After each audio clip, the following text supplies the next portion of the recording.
E1MN is a state agency partnership advancing employment first.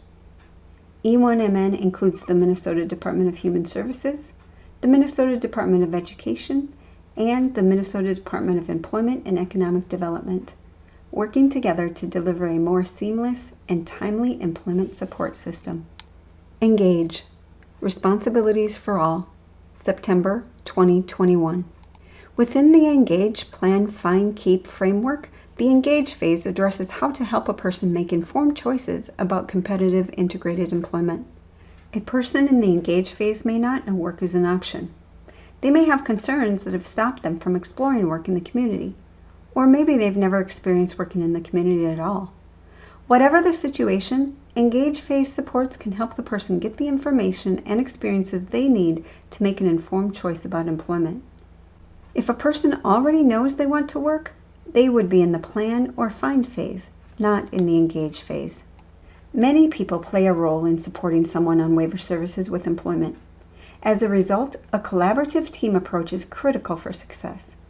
By following 3 best practices for collaboration, you can help ensure quality and effective employment services. First, know your role on the employment team. And second, know each partner's role on the team. Each team member needs to know what the other is doing to work as an effective team. You can find a description of each employment team member's role in the Work Toolkit on disabilityhubmn.org. The third best practice is to fulfill the responsibilities that come with your role.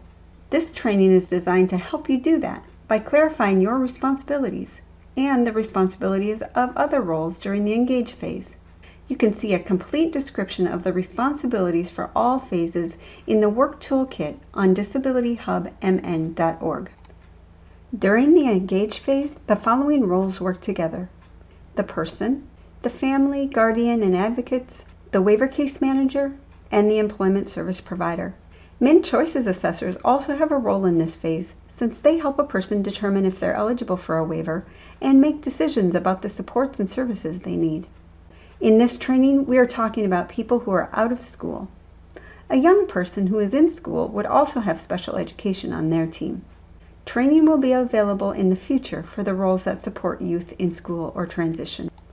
You'll see on this slide that vocational rehabilitation staff do not have a role in this stage.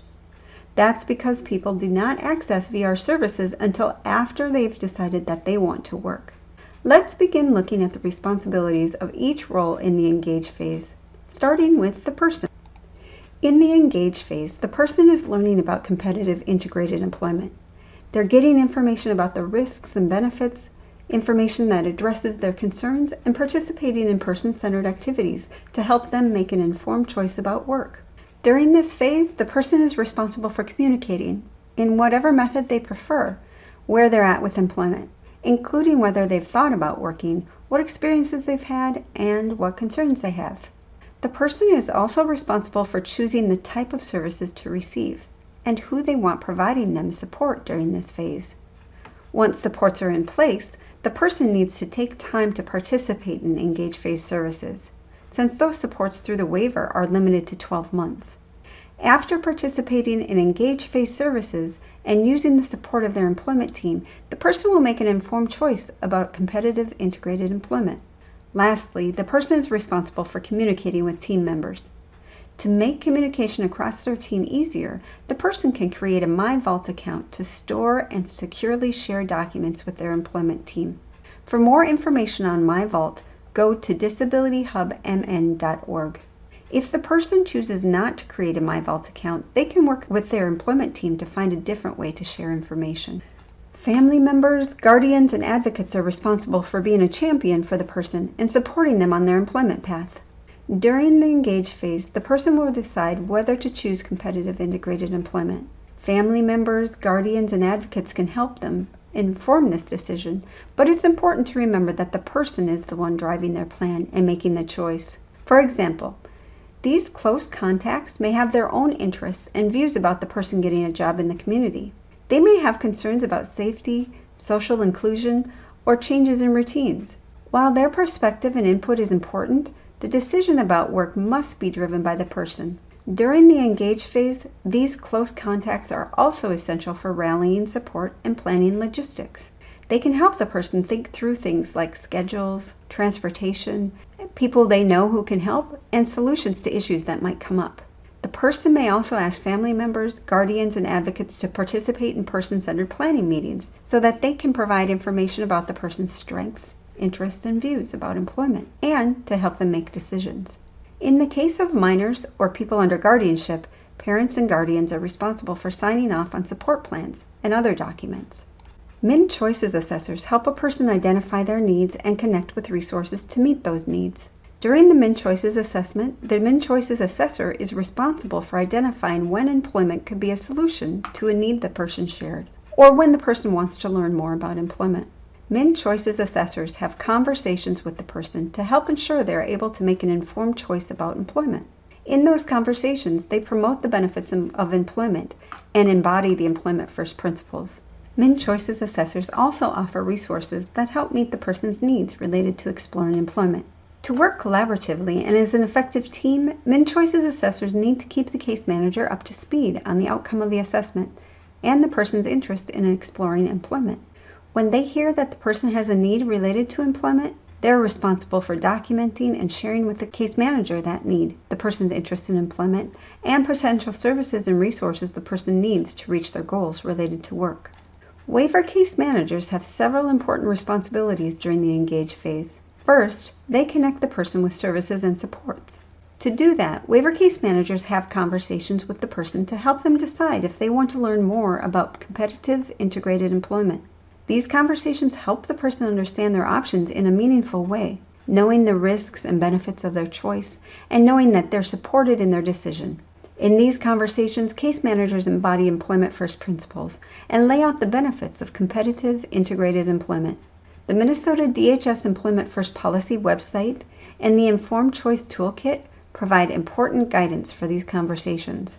Case managers are also responsible for documenting that the person made an informed choice and for developing a support plan that outlines the decisions the person made for services and supports that they need. A best practice for case managers is to share the support plan with the person through MyVault, so the person has easy access to the plan and can share it with others. Case managers use the conversations that they have with the person to identify services that will help them reach their goals. The Work Toolkit on Disability Hub MN has a list of employment services in the Basics section that help people reach employment goals. If a person needs help learning about competitive integrated employment, engaging in experiences, and making decisions about their employment path, the waiver case manager will include waiver employment exploration services in the support plan and help the person find a waiver employment exploration service provider in the area that best fits their needs. If during conversations with the person they share that they want to work and are ready to start planning, the case manager might authorize waiver employment development plan phase services. Case managers can use minnesotahelp.info to identify dually enrolled providers to support seamless transitions to the engage, plan, find, and keep phases.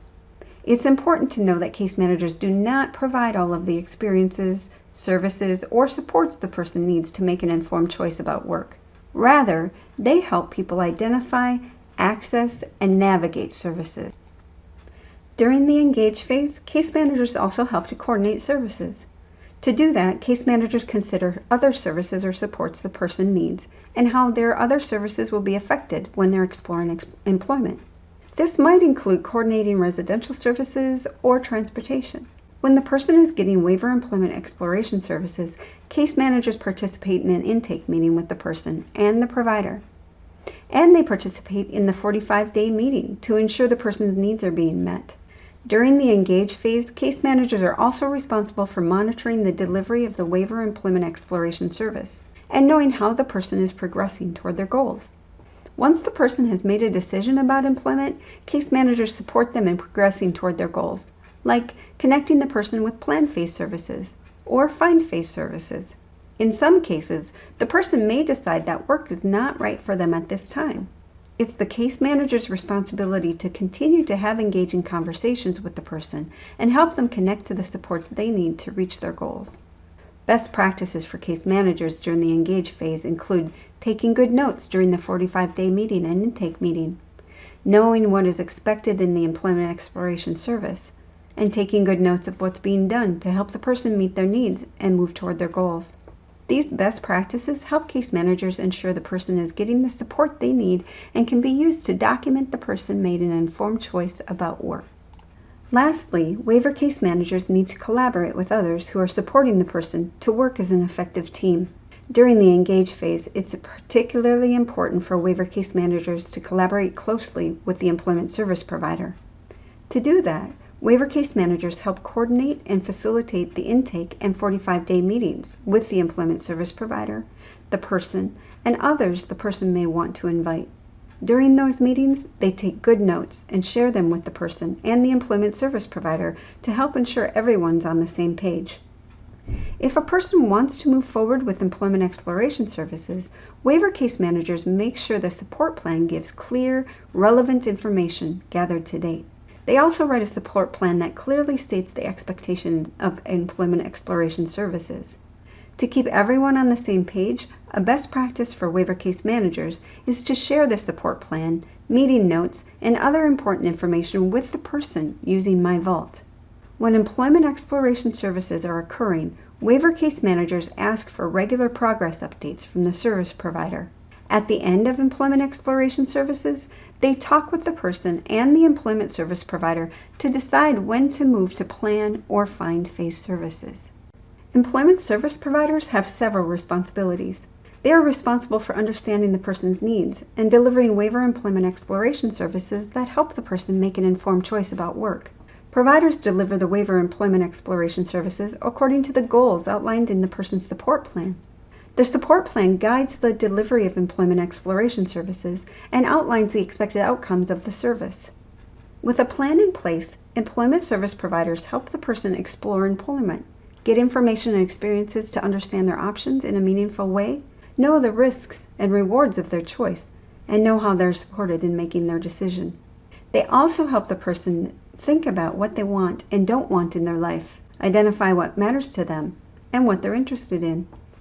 Providers do this by creating experiences for the person that may include learning about industries or jobs through informational interviews with people who work in that field, talking with peers who work in the field, or visiting businesses of interest.